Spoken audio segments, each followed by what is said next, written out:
India vs England 4th test ராஞ்சியில் வந்து பார்த்தீங்கன்னா ஸ்டார்ட் ஆச்சு இன்னைக்கு.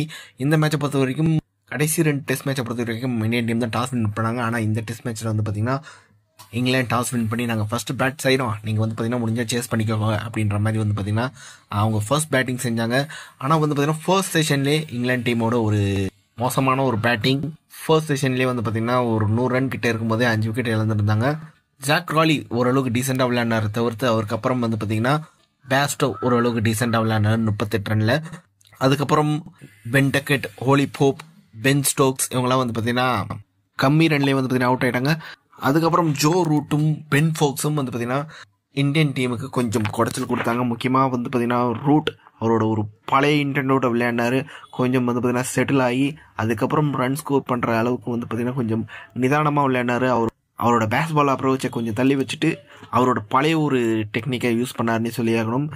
பென் ஃபோக்ஸ் வந்து பார்த்தீங்கன்னா சூப்பராக விளையாடினார், 47 ரன் அடிச்சிருந்தார். முக்கியமாக வந்து பார்த்தீங்கன்னா செகண்ட் செஷனில் வந்து பார்த்தீங்கன்னா இந்தியன் டீமுக்கு விக்கெட்டே கொடுக்கல. இவங்க 2 பேருமே வந்து பார்த்தீங்கன்னா ஒரு 100 ரன் பார்ட்னர்ஷிப் கொடுத்தாங்க. அதுக்கப்புறம் டாம் ஆட்லி ஒரு 13 ரன் அடித்து அவுட் ஆனார். அதுக்கப்புறம் ஜோ ரூட் கூட ராபின்சன் ஒரு டீசென்ட் பார்ட்னர்ஷிப்.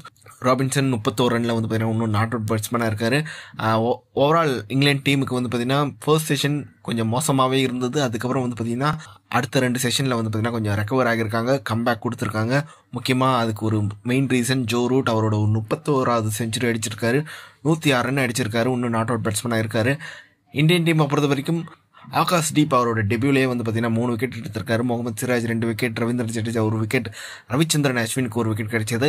ஓவரால் இந்தியன் டீமை பொறுத்த வரைக்கும் 90 ஓவரில் வந்து பார்த்தீங்கன்னா 302 ரன் அடிக்க விட்டுருக்காங்க இங்கிலாந்து டீமை.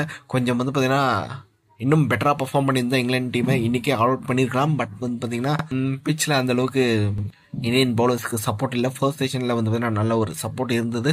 ஆனால் போக போக வந்து பார்த்தீங்கன்னா விக்கெட் பெட்டராக ஆனதுனால இந்தியன் டீமுக்கு அந்தளவுக்கு விக்கெட் எடுக்க ஒரு ஆப்பர்ச்சுனிட்டி கிடைக்கல. இங்கிலாந்து டீமும் வந்து பார்த்தீங்கன்னா அந்தளவுக்கு ஈஸியாக விக்கெட் கொடுக்கல. முக்கியமாக ஜோ ரூட், ராபின்சன் ரொம்ப நிதானமாக விளையாண்டாங்க. பென் ஃபோக்ஸ் கூட ஜோ ரூட் 226 பால் வந்து பார்த்தீங்கன்னா விளையாடிருக்காரு.